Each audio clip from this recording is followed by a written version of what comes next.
Comme promis la semaine dernière, cher ami, nous poursuivons notre quête de bien-être et nous parlons d'un sujet très sérieux.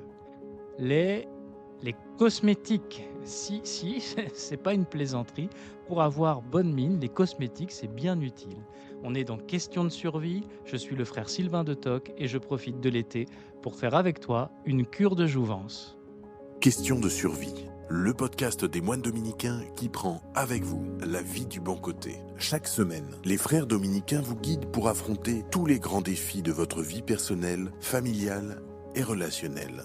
À partir de vos doutes, de vos questions, nous puisons dans leur expérience et la sagesse monastique des solutions pour vous aider à devenir meilleur pour vous-même et votre entourage. Les cosmétiques, devine d'où vient ce mot.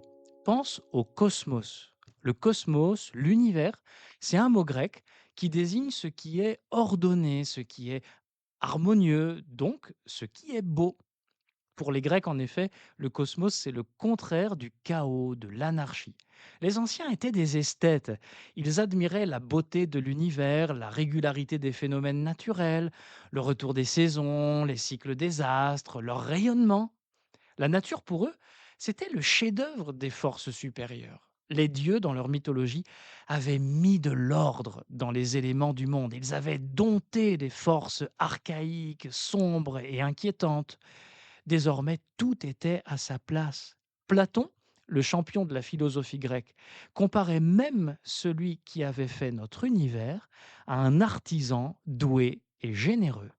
Bref, dans cette culture méditerranéenne qui a été le berceau de la nôtre, le cosmos était considéré comme une véritable œuvre d'art. Et parmi les chefs-d'œuvre de l'univers, la perle de la couronne, eh bien, c'était l'être humain. D'ailleurs, si les dieux de la mythologie avaient des liaisons amoureuses avec des femmes et des hommes de cette terre, c'est bien que le charme de l'être humain ne leur était pas indifférent.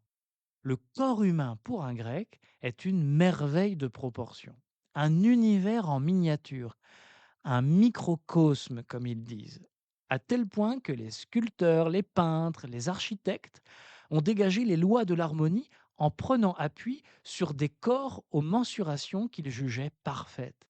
Des personnes qui étaient considérées par les artistes comme des canons de beauté. C'est même de là que vient notre expression canon. Quand on dit cette fille, elle est canon, ce gars, il est canon, ou encore cette voiture, elle est canon. Ce vocabulaire remonte à un sculpteur grec, Polyclète. Il a vécu il y a plus de 2500 ans. C'est lui qui a élaboré la théorie du canon, c'est-à-dire en grec l'idéal, le modèle, la règle. C'est lui qui a réfléchi sur les normes de la beauté en faisant des calculs à partir de notre anatomie. Il en a tiré un petit traité d'esthétique, aujourd'hui perdu, et on dit qu'il a appliqué ces règles en sculptant une statue qui représente un splendide jeune homme équipé d'une lance qu'on appelle en grec le doryphore. Alors l'original de cette statue est perdu, mais le type de la statue est bien connu grâce à des reproductions et des descriptions qui nous sont parvenues. Mais revenons à nos cosmétiques. L'idée, c'est que cette merveille de beauté qu'est le corps humain, il faut en prendre soin, il faut l'arranger, l'orner. Et c'est à ça que servent les cosmétiques, à remettre notre petit univers corporel en ordre. Par exemple, si tu as le teint brouillé, des cernes, une sale tête, eh bien, quelques soins du visage devraient aider à remettre tout en place. Et pourquoi pas un peu de maquillage si nécessaire. Et je ne parle pas qu'à vous, mesdames.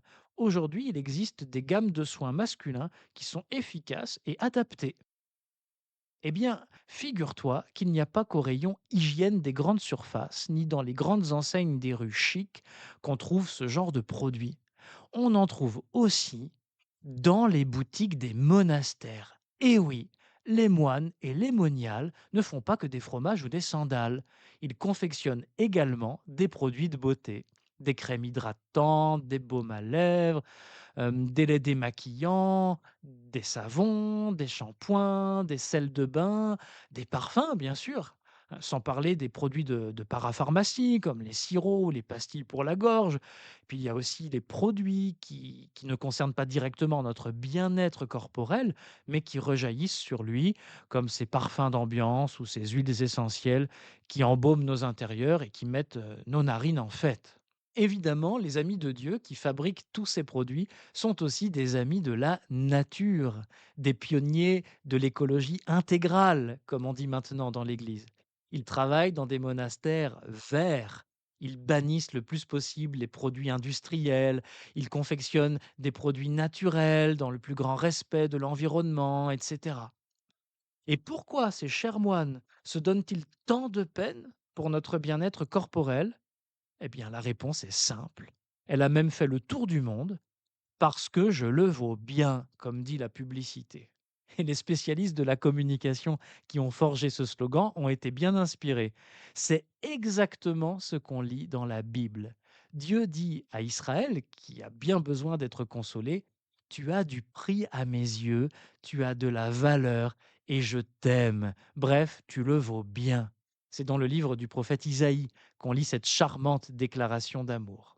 Ailleurs, chez un autre prophète, Ézéchiel, Dieu compare son peuple à une jolie jeune fille qui avait été abandonnée et qu'il a recueillie avec soin.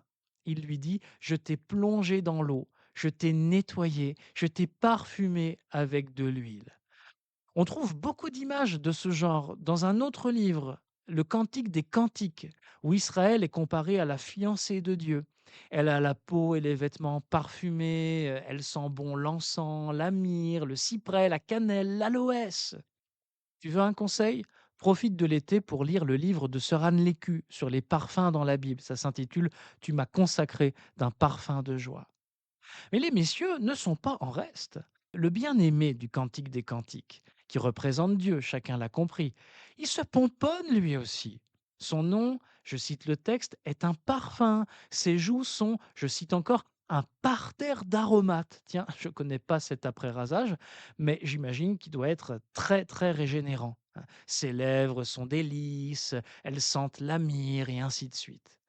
Dans un poème, le psaume 44, le Messie, qui préfigure Jésus, sent très bon lui aussi. Dieu, dit le texte, Dieu t'a consacré d'une onction de joie. La myrrhe et l'aloès parfument ton vêtement. Dans un autre livre encore, Dieu invite les hommes à s'épanouir comme des fleurs odoriférantes. C'est le livre du Siracide.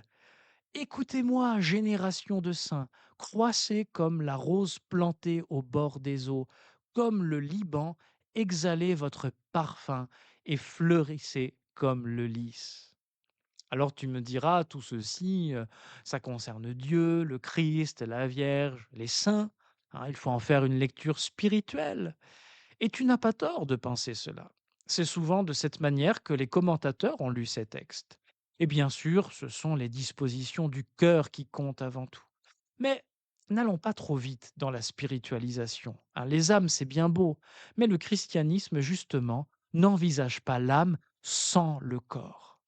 Le Verbe ne s'est pas fait âme, il s'est fait chair, dit l'Évangile. Ça veut dire, dans le langage de la Bible, il s'est fait homme, pleinement homme, vraiment homme, homme, corps et âme.